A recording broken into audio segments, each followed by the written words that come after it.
Okay, hello everybody. This is Dr. Heidi Horsley with my mom and co-host. We're going to talk about afterlife contacts and signs with someone that has been on our radio show before, Christine Duminiak, and we're going to call her Chris also because she goes by Chris or Christine. Chris has written 5 books on afterlife contacts and signs. She has appeared on Fox 5 with Friends and many other media. She has spoken all over the world. She's an international expert on this, and we are very honored to have her on the show today. Hi, Chris. Welcome. Thank you so much. Hi, Heidi and Gloria. Great to be here tonight. I like being the guinea pig for your show. We'll see if we get a little help from heaven to help this show go on. Absolutely. I'm sure we will. And people are excited about what you're going to be talking about. It's absolutely fantastic. How did you get into the whole field? It was really not my thing. I was in the business world and I was a stay-at-home mom. My children were reaching their teenage years. I was thinking about going back to work when one night in 1998, my dead in-laws showed up in my bedroom and stayed for an hour. They were actual apparitions in the room. And I woke up my husband and I said, your parents are here, but he couldn't see them, only I could see them. And they kept coming back, repeating their visits, and I didn't know why. So it sent me on a quest to find out what this was all about and why were they coming. And so I really, let me stop you for a minute. When your in-laws came into the room, and I don't know if that was a bad thing or a good thing. I guess it depends on your relationship with them. But when they came, were they talking to you, or were they just showing themselves to you? They were showing themselves to me. Okay. I did not have the ability to hear them, but I had the ability to see them that night. And I'm not a psychic or a medium, so it was like an extra special event for me since I had never had a spiritual experience before. But my husband was not granted that same gift that night because he could not see his own parents, only I could see them. So yeah, so that's what it was. So that's why I didn't know why they were coming, because I couldn't communicate with them. Now, this is a picture of them that we have on right now. That's right. That's our wedding picture. And yeah, my husband's on the left side of the screen. He's the younger one. And the other 2 are my in-laws. And I had a great relationship with them, by the way. Wow. Basha wants to know, did they actually show themselves in physical form? Yes, they did. But they were semi-transparent. And I could see them, but I could see through them. My father-in-law had on a fedora hat and a suit jacket where I could see him from the chest up, and he had a striped tie on and a hanky in his pocket. And my mother-in-law had on a 20s flapper type of a hat with curls around her neck and red lipstick. So, and again, with her, it was the chest up type of a vision that I saw them, or apparition. Well, what did this make you feel about the afterlife? Did you believe in it before or what? Well, I am a Catholic, and so I was raised to believe in the afterlife and heaven, but I really didn't know anything about afterlife contacts. And it's really interesting. Just about a week prior to this event, I happened to have read James Van Prague's book, Talking to Heaven, which, thank goodness, because I was led to read this book because I think it helped calm me. Whereas if I'd never known about this topic, if I hadn't read that book, I think I would have really freaked out when it happened. I'm curious, how old were you? Well, let's see, 1998. Well, I was an adult, let's put it that way. Yeah, I mean, this is kind of interesting because, you know, it happened spontaneously when you're an adult. You really thought there was an afterlife. I always thought that there was, but this was proof positive when dead people show up in your bedroom and kept repeating their visits. So yes, absolutely. What about after-death experiences and grief and healing? Are they, you know, what were they for you? When I started to really get into this field, I noticed that people who were receiving an afterlife contact really seemed at peace with their loved ones passing. Whereas there were so many people I was coming across on message boards that were really despondent and worried because they needed a sign to know that their loved one was okay. This is what they would constantly tell me. So I I created a group called Prayer Wave for After Death Communication, where we would pray for people to get an afterlife sign. Plus, it was a safe haven to come and to share your experiences, where no one would mock you or just you would be very comfortably accepted and loved if you wanted to share with us. Well, this group turned out to be such a power prayer group that people were getting afterlife signs like crazy after we started praying for them. So much so that that's how my first book came about all their experiences and the 20 common afterlife signs that people get. So I have so many people, probably thousands, I have been in contact with over the years since my group was formed in 2000. Just talked about how it was so wonderful to get an afterlife sign. They understood that their loved one could still see and hear them, was still a part of their lives. Many people wrote that they had lost thoughts of suicide because they got a sign. So that's how powerful this can be. Tina says, so how about people that don't believe in God or pray, but do believe in an afterlife? Do you think they can get signs? Yes, they can, because God doesn't really discriminate. He tries to comfort everyone. This is what I've learned in my field. But the more open you are, the more you'll start to see things happen. And that you might, if you're not open, you might just brush it off as, oh, that's a coincidence. But when you really start to get into it and really want a sign and ask for a sign, then things will start to happen if you keep your eyes open and keep your heart open to it also.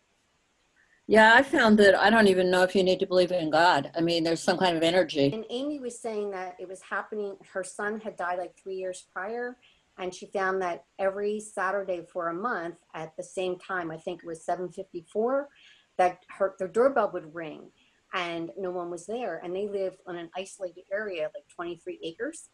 And then it stopped, and she was wondering if her son had a message for her. And what I've noticed is that they want us to know that they're around us, that are still part of our lives. And especially if we're having a hard time, if we're going through difficult times, you may notice even more signs that come, so you know that you're not alone. So I'm thinking in Amy's case, maybe the family was going through a difficult time, and he wanted them to know that he was there and he's trying to help them and he's praying for them. So I would say that would be more likely, not necessarily a secret message. You know what? This fits into the next question by Chrissy, because she said, you said people who are at peace with loved ones' deaths are more easily to get signs. I've had more signs from my son a year ago, only several months after he died, than I do now. And that's what you're talking about, when in need. And I miss hearing from him, and any idea why I would not hear from him. Well, what I found in my work is that our loved ones in heaven have jobs. They're just not floating around on a cloud. So sometimes, and they're on important missions from time to time from God. So they tell us that they are, while they're actively working on a mission, they may stop giving us signs so they can concentrate fully on what they're doing. And then they'll come back again once that mission is completed, where they can fully concentrate on giving us more signs. So that's why it comes in ebbs and flows. And my dad passed in 2000 and my mother in 2004. And I still get signs from them even today. And that's like 17 years later. So they still come around to let me know that they're with me at different times. And sometimes there's a lot and sometimes not so much. So it's ebbs and flows. So what I'd like to suggest to people who are concerned about not getting signs, I have like a twofold process of tips. And first, I do believe in God, and I feel that God is, he's in charge. So our loved ones can't do anything unless they're given permission to do so. So go to God, say, God, I really want a sign for my loved one, and then state something specific to your loved one that you would recognize as a sign from them. For instance, ask for a butterfly or a certain type of a bird. Oh, good. So Chris, can I ask you a question? So if I don't believe in God, but I really want a sign, do I have to say, God, help me, or can I just be out there in the universe and say, okay, higher power, or just help me and maybe say to my brother, Scott, give me a sign? This is what I do, which is I've found to be very effective when I when I suggest other people do this. But, you know, that's really up to you, however your relationship is. You know, Chrissy said something. She was the one that said she was looking for signs again. I thought this was cute. She said, that's not surprising he wouldn't get in touch with her because he always had something he was working on. So that's cute. Well, let's talk about what the common signs are, because I will tell you something, Heidi, and I don't know what your experience is, but I found people, a friend of mine's wife died, and I said, well, have you gotten any signs? And he said, I don't believe in that. And I'm like, well, you're not going to get any. I mean, you know, I mean, that's fine. But yeah, but I think a lot of people get signs. And what's your thought about the signs, Heidi? Well, yeah, and sometimes if you find a sign, like pretend in our family we find a lot of dimes. And if we find them, there are people that embrace that and say, wow, that's a cool sign. And there are people that will laugh and say, oh, that's just a coincidence. So, you know, it's whatever you want to make of it. I choose to want to believe that it's a sign. Exactly. And I've noticed people who have never had a sign, they have a hard time, or they're not grieving. They have a hard time getting it, because I used to be one of those people before my dead in-laws showed up. And, but people who do get signs really understand. So there was a question that we received from someone asking, do you find that people in the grief support world do they poo-poo this? And what I found is anyone that you come across that has received a sign will be open to your experiences. So it really depends on whether or not or if they have a good friend or family member who have received signs and they believe in it, then they'll be very open in the grief support world if you have a sign and you want to share it. But I always say, hold this close to the vest. Yeah, I was going to say signs are kind of sacred. Yeah, they are. Chris Maureen said something on here. She said, I find that the dimes are great signs. I do too. In fact, it's funny that you would say dimes, because after my dad passed, one of the common ways was he would send me dimes. They would just appear out of nowhere. Mm-hmm. And then my mother was the thrifty one. So after she passed, pennies were appearing. And then sometimes a penny and a dime would show up side by side out of nowhere. Just, you know, I would come across them. So yeah, I like those. They're cute. So some of the signs, a lot of people, well, if you are approaching someone, I like to do this when I hear that someone just suffered a loss. And it's a very delicate thing to bring up afterlife signs. So I always start out with, well, have you received any signs? Have they visited you in dreams? First they say, no, I haven't received any signs. And then I say, well, have they visited you in dreams? And they say, oh yes, I did have a dream visit. And then they'll go on to share the dream visit. And it gives me an opportunity to talk about, you know, how to get a sign and what are some of the different types of signs that there are. So it's a gentle way of getting on the topic if you want to talk about it, because everybody dreams, or most everyone dreams. So it's a good way to open up the topic to someone who's grieving. And Chris, this is bringing up a lot of responses from people. Elizabeth says, yeah, it is. It's fabulous. She gets pennies and dimes. That's what Elizabeth is saying. Tina says, my mother passed, I'd smell her perfume. She always said of late, I didn't experience it for a year. My son passed 6 months ago, and now I smell her perfume again. I hope he's with her. That's a touching one. How do you want to do the next one from Maureen? Yes, when I am struggling or having a hard day, a dime will appear in the strangest of places. It makes me smile. And then it says, my son plays Journey's Don't Stop Believing. I love that song. Don't Stop Believing. Oh, I love that too. And I know he is around. Love it. That's a great. They often use music. And, you know, a song that will connect you to them will just happen to come on the radio. I had a really interesting experience that happened to me out in the golf course.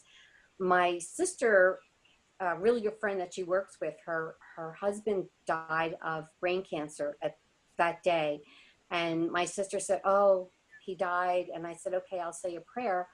And I went over to tee off my ball. And out of nowhere, I start singing John Denver's Country Roads. And I said, I don't know why I'm singing this song, but I did say a prayer for the man who passed over.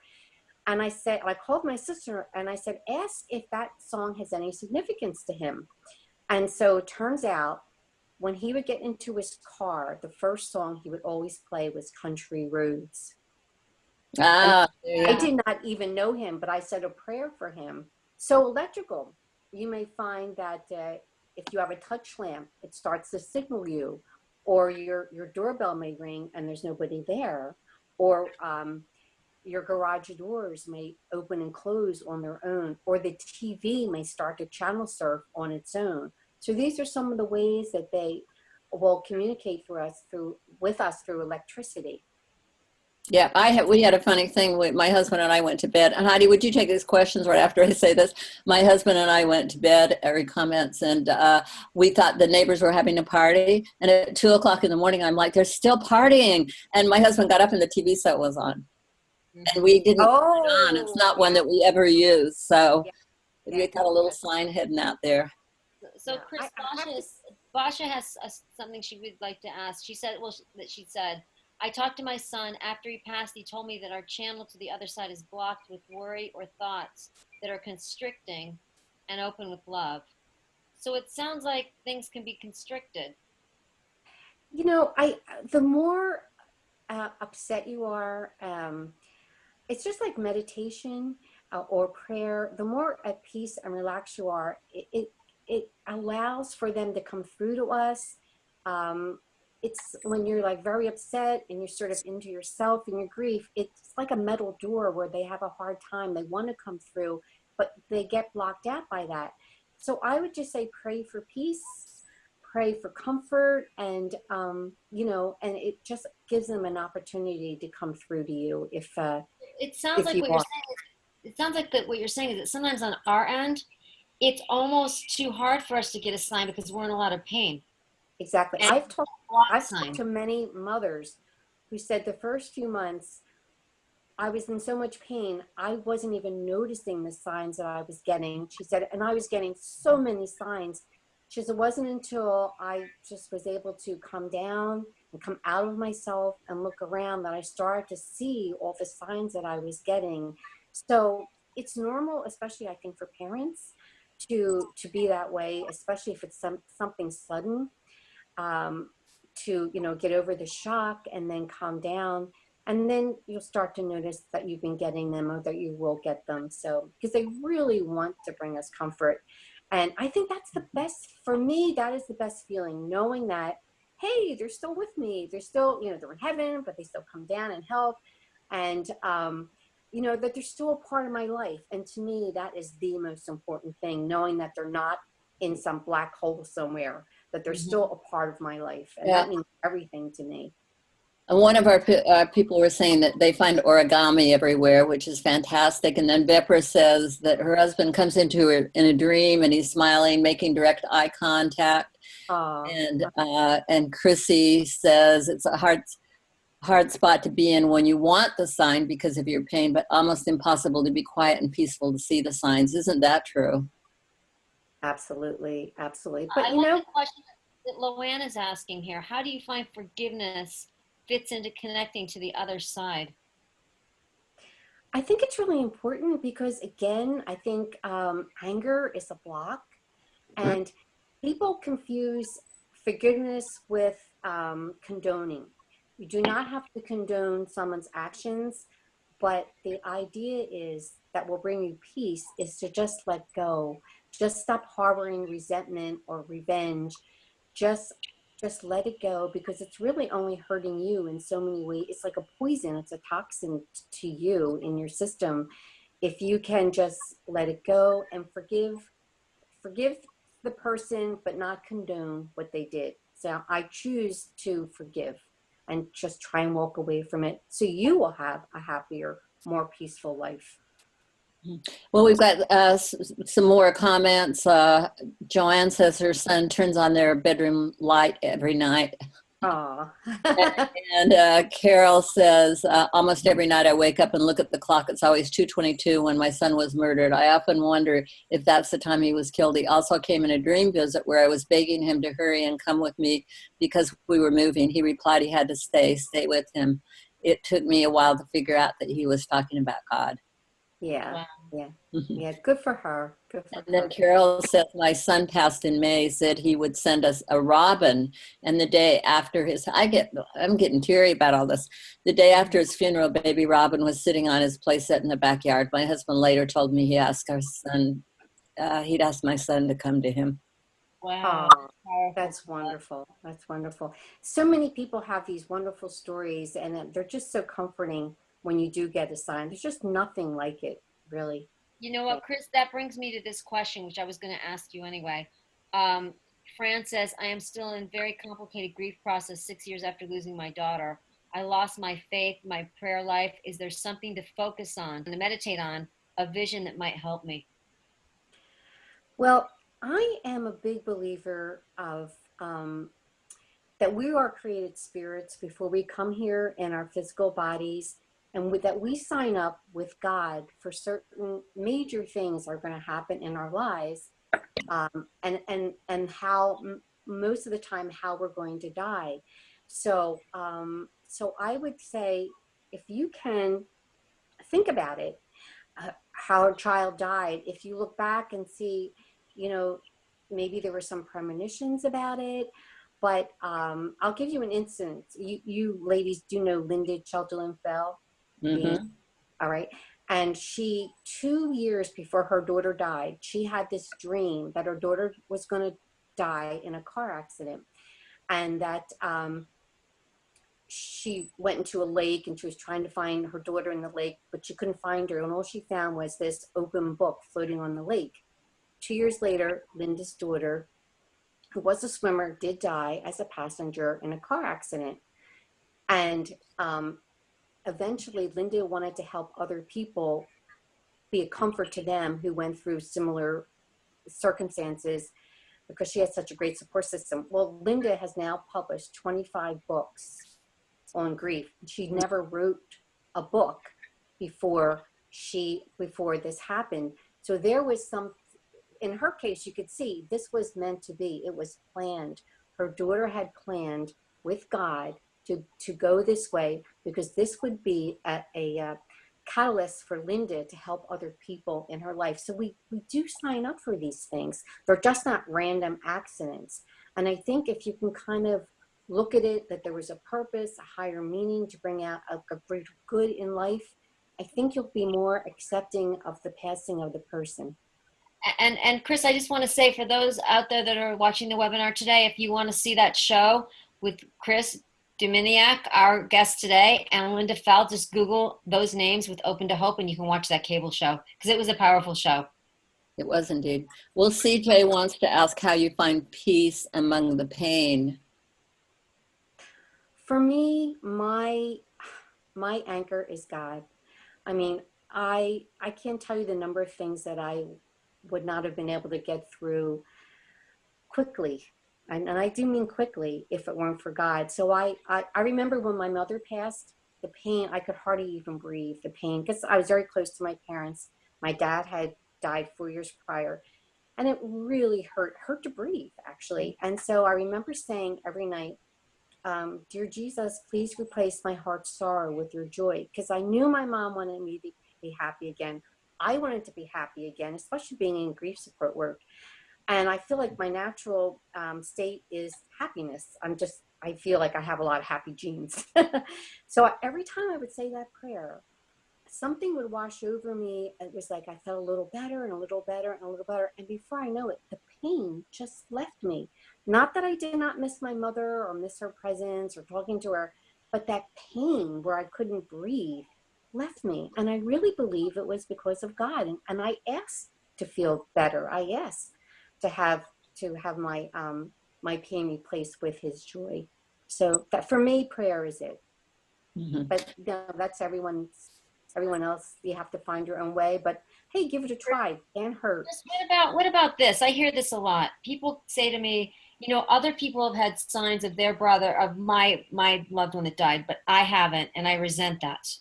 Yeah. People are getting signs, I'm not. Of course. And what happens is, if they find it hard, if your loved one finds it hard to get through to you because of your, very painful grief and the deep grief that you're feeling, they will go to someone else to get the message to you that they're okay, that they're still, you know, part of your life. It's not that they're ignoring you, but they go to people who it's easier for them to reach, to get a message through. And that's what it's all about. And hopefully when she is feeling better and you know, and just more at peace, she will get the signs. But if a lot of people have a hard time remembering dreams and getting a dream visit. So I would say, pick one of these 20 signs that you are seeing here on this screen and ask God to allow your loved one to visit you, and then state to your loved one of these signs, like I would like the scent of your cologne or your perfume or your cigarettes, so I know that you're around. And if you state something specific, it'll be so much easier for you not to overlook it, but to claim it and to say thank you. And once you claim it, they know that, hey, if I repeat that sign again, you'll get it. So they'll repeat the sign that you know that they know that you're claiming. Chrissy says her son makes a pendulum swing in circles, and then it will go in a reverse if she asks. Oh, cute. And Tina Lee says, when I walked out of the hospital when my son passed, there was a butterfly that would not leave me alone. And she said, I hope it was him. Oh, absolutely. Absolutely. And Chrissy wants to know, so do you think that we as spirits before we are born know we're going to die or agree with God to the particulars of that major event of our lives? Absolutely. I'm a firm believer in that. And that's why I see good out of a lot of things that happen that other people may not see good out of. One of my favorite books is Embraced by the Light by Betty Eady.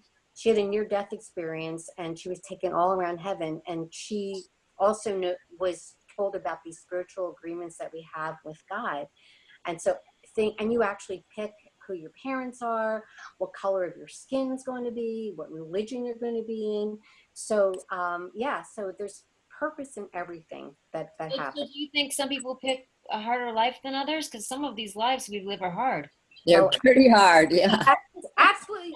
And you know why? Because when they're in heaven, they look at it objectively. They think, oh, you know, I can do that. You know, God will be with me. My angels will be with me. My loved ones will be with me. I can do that. But it's not hard until you come down here and you are subjected to all the physical pain and the emotional pain that you're going through. And then you say to yourself, what was I thinking that I would pick this? This is so hard. Because I do know people who I think are what I call angel unawares, that their lives are so hard. And I keep saying, what were you thinking that you chose this? And they say, I wish I had a do-over, but they always get through it. So, you know, yeah. Yeah. So Tina Lee just asked for a book, and you mentioned when we at Open to Hope also have a book called Signs of Hope from Heaven. If you go onto the Open to Hope site, and there's some wonderful stories from people that we know about their signs. So it's really kind of fun to read these things too and enjoy it. In fact, my latest book, which is called After Death Communications, God's Gift of Love, has 130 stories of people's experiences, has these 20 signs listed here, but they're explained in depth, not just a list. And it also has topics like why do bad things happen to good people, survivor's guilt, suicide. So there's a lot of information in there, and grief healing, a lot of information to help with grief healing. So it's not just signs, it's also to help you in your life. And it's a great book for veterans, by the way, too. Children have a natural ability to see and hear spirits. Actually, the younger they are, the more prevalent it is. And they may say, pop pops up in the corner, see the pretty light? And they will tell you things. They'll pick out like a person who's visiting them out of a photo album who they never met, which could be like a great grandfather. So believe the children. And if you have a hard time in believing in the afterlife, believe the children, because they don't make these things up. They tell it like it is. So yes, so I wrote a book called Heaven Talks to Children, which there's over 100 stories of children's spiritual experiences and how you can raise and nurture a child who has this gift that may stay with them their whole lives. Well, Chris, my daughter, who I adopted and who never met her grandfather, she told me that he would when she was little, she told me that he would sit and watch her in the corner play. And she kept saying over and over, and I said, but you've never met your grandfather. He's no longer with us. And she described him perfectly. And I was there like, you go. That's terrific. How did that make you feel?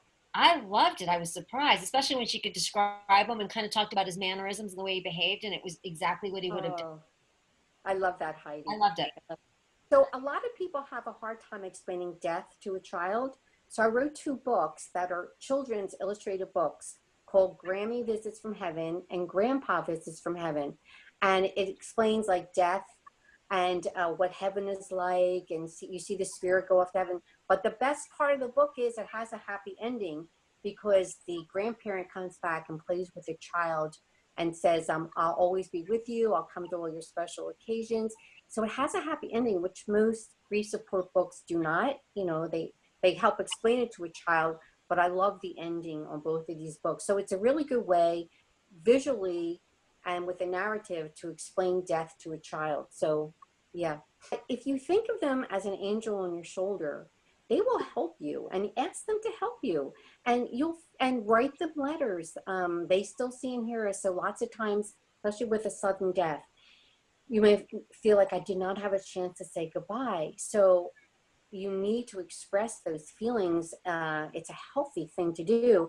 So write them letters saying, you know, I thank you for this. I forgive you for that. I'm sorry for what I did. And I love you. And I'd like to have a spiritual relationship with you. So goodbye to the physical you, but hello to the new spiritual relationship we're now going to have. And if you can continue doing that, either through letters or speaking out loud to them, you'll feel their presence around you. You'll feel their help in your life. So, yeah. So Chrissy says, immediately after my son died, he sent a message to my sister's friend for us that he was happy and surrounded by love. Oh, that's wonderful. That's wonderful. And people know that because they wonder. People wonder, you know, what is it like for them? And so when they contact someone else to get a message to us, it's so comforting to know that. Yeah. Now someone says, I don't see how you can say someone would agree to the particular of their death when some people have horrific deaths like murder. I don't see how someone would choose that way. Any thoughts on that? Well, I understand that. I mean, you might not be able, it's hard to wrap your brain around that, but if you start reading maybe books with people who've had near-death experiences, and you may start to find that this is a common thread that comes through, it may help you. So the person volunteers for a higher good. There's going to be a ripple effect. Like for instance, MAD, the Mothers Against Drunk Driving, I'm going to be speaking to them in a few weeks, but I did speak to them a number of years ago, and their children volunteered to have that happen to them. So knowing that this would take off to bring awareness of drinking and driving, and look how the world has changed because of that. The awareness. Everyone used to laugh, oh yeah, I'll get drunk, and I'll go to a party, get drunk, and you don't have that anymore. You have designated drivers. So these are people who have given off their lives for a better good. I like what Loanne says, because she says, I would add, listen for the deceased loved one's answers and write them down. Oh yeah. I love the idea of writing them down. Like, and also about dream visits, as I mentioned before, a tip for just a regular after death sign, pray to God and state something specific to your loved one. But I want to talk about dream visits for a minute here, because we all covet dream visits. You get to see and hear them again. And I would say, keep a pad and pen under your pillow, and, ask God to allow them to come in your dreams, and ask to remember your dream, and also ask for protection, because when you go to sleep at night, if you've ever had a nightmare, you have to know all types of spirits can visit us in our dreams because we are open when we're dreaming. So just ask for God's protection before you go to bed, and then visualize your loved one, being with your loved one before you go off to sleep. Maybe a special place that you like to go with them, or on vacation somewhere. And then as you start to wake up, you might start to remember that you were talking to them, that you were somewhere with them, and just even with your eyes closed, jot it down on your notebook that's under your pillow. And the more you do this, the more, even if you can't remember the very vivid dream, you remember bits and pieces of dreams, and you realize that they're visiting you. Some people told me that they drink a glass of water, a full glass before they go to bed. So generally they get up about 3 or 4 hours later and they have a dream and they write it down. Oh, good for them. Good for them. In this day and age, you could have your cell phone and do a little recording of yourself talking about it. I like what Basha says here. She says, in a moment of my greatest pain, my son said I had a choice.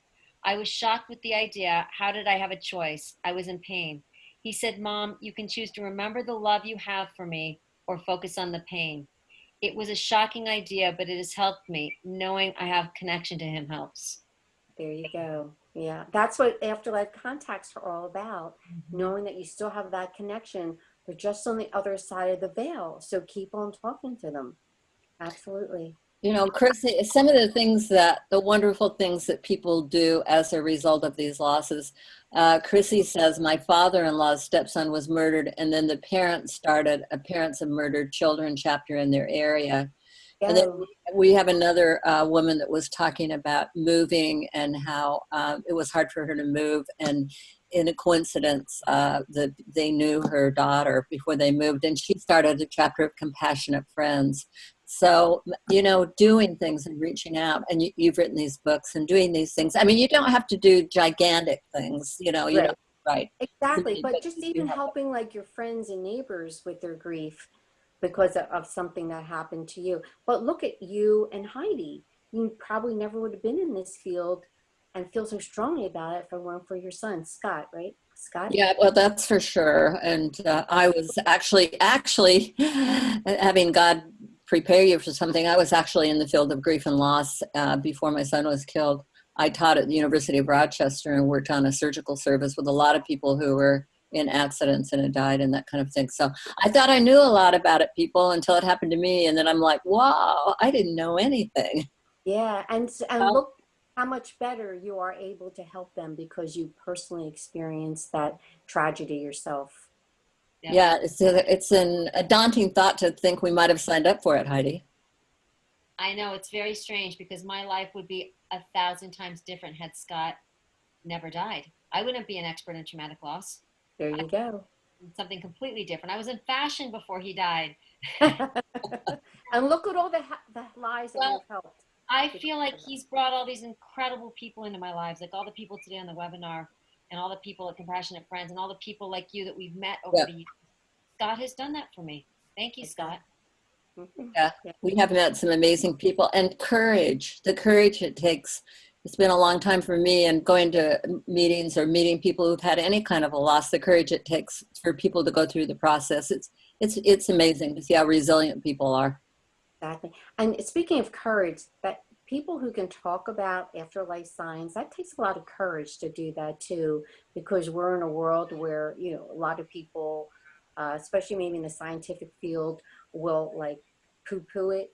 And so it does take courage to talk about your afterlife signs. But that's why I always say, that's why I have my group. It's now on Facebook called After Death Communication and Prayer Wave. Not only that we will pray for you to get a sign, but you can talk about your signs. You may not have anyone that you can talk about it to, and we will rejoice with you. So you need people that you can like bounce it off of and celebrate with you. Yeah, I want to give a couple of comments and then a question where Debbie says that she took a death and dying course since her son died and it helped her so much, which is great. Elizabeth said that after her son's murder, I raised white doves and gave them to mothers that had lost a child. They now are in 5 different states. They bring me peace, and they bring peace to everyone they go to. That's Elizabeth Martinez. Elizabeth, that's amazing. And then the last, I think, is fits into those two, because Becca says, any advice for all parents who have lost children to overdose in the national epidemic? Whoa.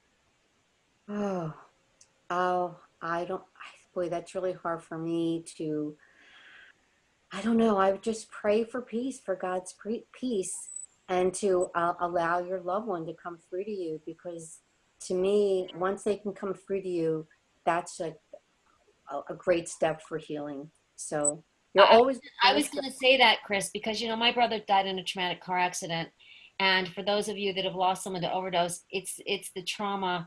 And we all want that connection because we want to know that they're safe and at peace and happy. That's what we want to know. I hope she gets a sign so that she can be at peace knowing that her loved one is now at peace. And like you said, busy at work with the next chapter. And I think of the epidemic too. The depression or the loss or whatever these kids were feeling or that they were taking drugs for, it's that kind of depression that takes them, and you don't want it to take you down with them. So if you can go into organizations and help out, as time goes on, you might not want to do it right away, but if you can move out into programs that help other kids, I think that can be helpful too. And make a difference for your kids. Exactly. Yeah. Anything that you can do to help other people in similar situations. After you help yourself, right, Chris?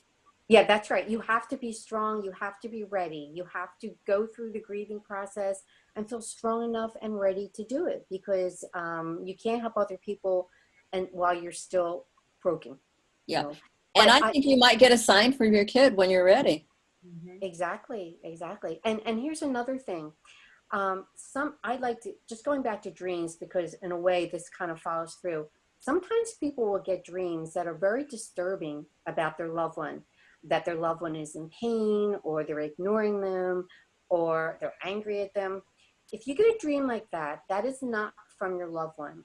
This is not a dream from your loved one. I can't stress how important that is to ask for God's protection before you go to bed at night. It doesn't matter if it looks like them or not.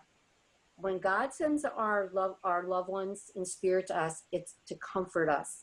Anything that does not bring you comfort, please dismiss as, I call imposter spirits. So that's a whole nother topic.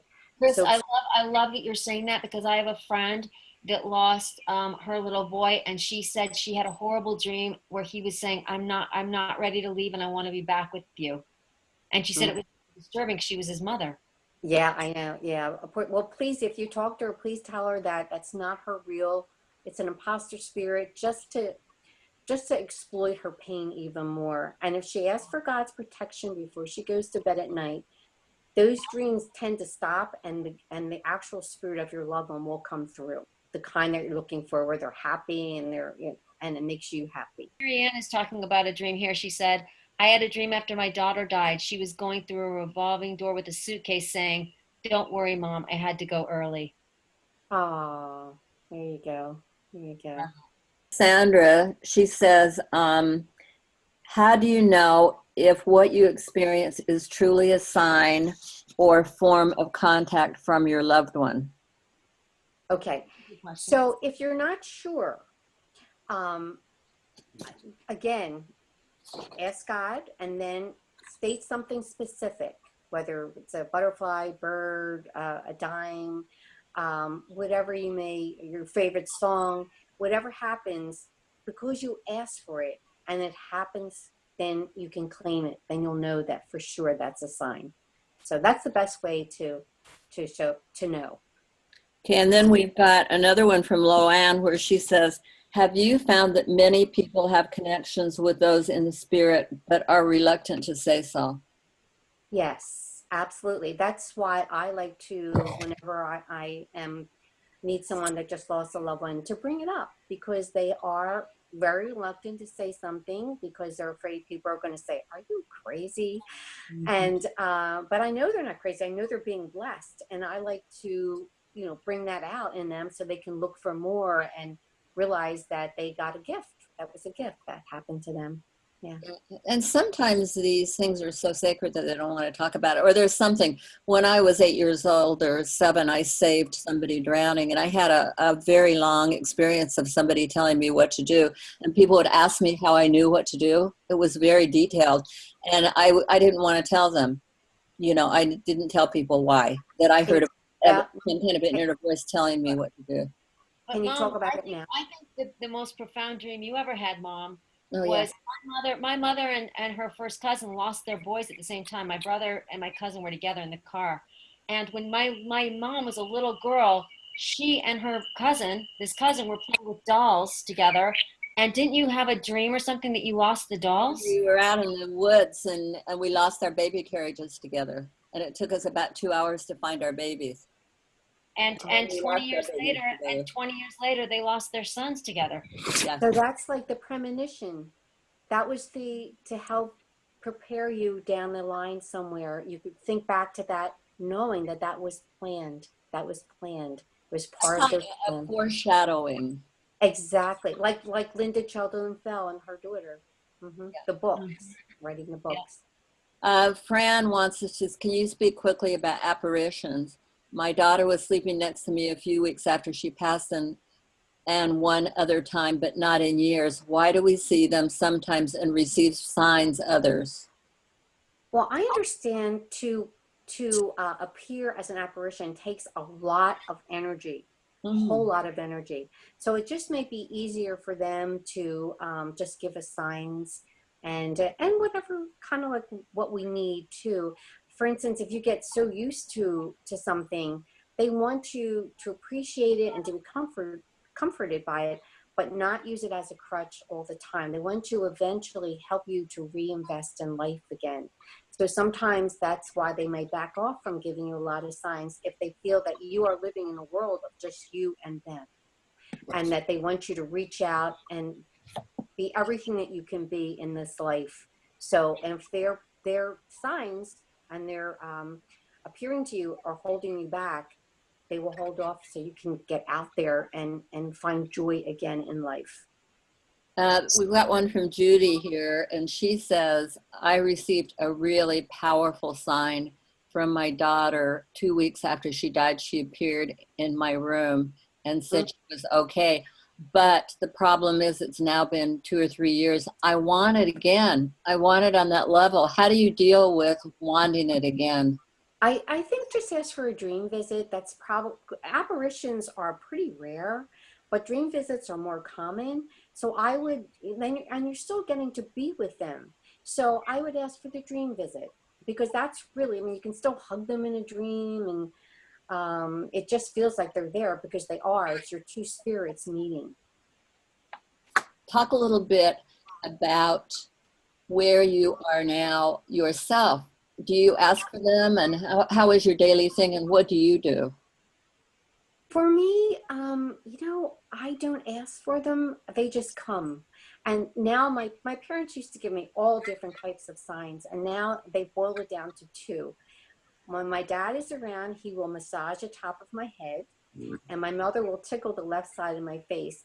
And usually when I have any kind of like a talk I'm giving or a TV show or something, they will be there doing that. And it's all I can do from not laughing or acknowledging them, because I'm trying to, they're distracting, but they're letting me know that they're there with me and they're helping me do the best that I can do. So I love that. I love the touches that I get from them, because it's a very personal way of knowing that they're around.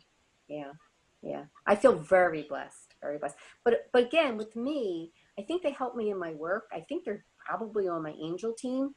So they talk are. about your angel team. So everyone has a guardian angel and two others at least. So everyone has 3 angels on their angel team, and some people who have harder lives, like angel unawares, people that have more difficult lives, usually have 7 angels on their team. Wow. Now, your main angel is usually an angel that's created by God as angels. They were always angels. But there are other spirits, could be your family members, that can still be part of your angel team to also give you the support that you need in your life. So, so I believe my parents are on my angel team because they're around so much helping me. Mm-hmm. Awesome. I love that idea of the angel team, because wow, we need people to help us out. So the one that I just have out now, which is an updated version of one that I published in 2003, which has a lot more information, is After Death Communications, God's Gift of Love. And the 2 for children, Grammy Visits from Heaven and Grandpa Visits from Heaven. I love those because the stories make me cry. They're so sweet at the end. And then Heaven Talks to Children. It helps people who don't believe in an afterlife, because you can't dismiss innocent children's experiences and what they're telling us, and how to safely, if they have a gift, to nurture them through it. And then Grief Diaries, Hello from Heaven, co-authored with Linda Sheldon Fell. And that's a really good book about people's experiences that they had too. Yeah. Wow. I Awesome. love this. Chris, can I ask you one more question? Because I had the same question. It's from Paula. How did you differentiate between your dad? How did you know it was your dad with your messing up your hair and your mom that like went like this on your face? How did you know that that was them and not the opposite? Well, you know, it's interesting. My dad passed 4 years before my mother, so I had his signs down pat before my mother. Okay. But also, I'm a believer that people have like spiritual gifts to communicate with spirits. And my best friend is Sunny Wells, who is a spiritual medium. And I get to talk to my parents from time to time through her. So I would ask them, well, how are you coming? You know, Mom, why don't you like do the left side of my face so I know this is really you for sure. It's okay, I like that. And I get to hear what they're doing in heaven too through Sunny. So yeah, I'm very blessed. I do believe in going to a reputable medium, and because some people are just gifted by God to do this to bring comfort, but be sure it's someone who's reputable. So yeah, so if I have questions from time to time, I'll have a sit down with my parents and with Sunny Wells, and it's awesome. It's really fun. I'm laughing the whole time because I get to learn a lot from them, what they're doing up there. And Maureen said she got some oracle cards, flower therapy oracle cards. She picks cards and asks her son what he wants her to know. So what do you think about using cards and things like that? I think whatever you do, you always need to ask for God's protection before you start. Same with meditation, because when you open yourself up, you want to be sure you're speaking with, you know, good spirits from God, your loved ones, and not these imposter spirits that give you bad information or hurtful things. So always pray to God for his protection before you do anything. And I must say, Heidi, and I always say, given if you want therapy or help or whatever, any kind of help, you have to make sure that all the people are legitimate, right, Heidi? Absolutely, and then it's a good fit for you. If you should leave, I believe that you should leave your therapy session feeling lighter, feeling a little better. And if you're feeling far, far worse, maybe it's not a good fit. Yeah. Good advice. Good advice. Well, do you guys have any last minute, Chris? Do you have anything else? It's been wonderful having you on, and it's thank you. I've enjoyed it immensely, really, and I just want to reassure people that your loved one continues to be a part of your life. They still see and hear you, so just keep on talking to them. Take them on vacation with you. Take them wherever you go and talk to them. They enjoy the communication from us just as much as we enjoy those signs and communication from them. Yes, they like to be remembered. They want you to know that they're like an angel on your shoulder. So go in peace, and God's blessing to you all. awesome. Heidi, how about you? Do you have anything that you want to? I guess I just have to say that initially I was very resistant to all of this because I didn't want a sign from Scott. I wanted him physically in my life. I wanted him here in the room. But over time, I've realized I still want to maintain the connection, and it's gotten stronger and stronger through the years. And he is definitely my guiding light. Thanks, Chris. I'm glad our paths have crossed. What about you, Mom? Absolutely. Well, I just want to say thanks, everybody, for coming on this webinar today. And it's just been a very interesting journey I've taken, certainly, after my child's death. It takes time. And for anybody who's listening that's into their first, second, third years, it's tough. It's tough. We're with you. Number one person, however you do it, you need to take care of is you, and give yourself the gift of personal care, and then you can reach out and give other people. But whatever feels, good to you, that promotes your life and makes you feel better, go for it. And Heidi and I want to say, and I'm sure Chris agrees, and our technician, my youngest daughter, Heather, we all want to say to you, if you lost hope, please lean on ours until you find your own, and God bless. And thanks for watching this webinar. And please tell your friends and family about it, and join us at opentohope.com, where you're going to hear radio shows, television shows, and articles, and wonderful people like Chris. And thank you again, and God bless.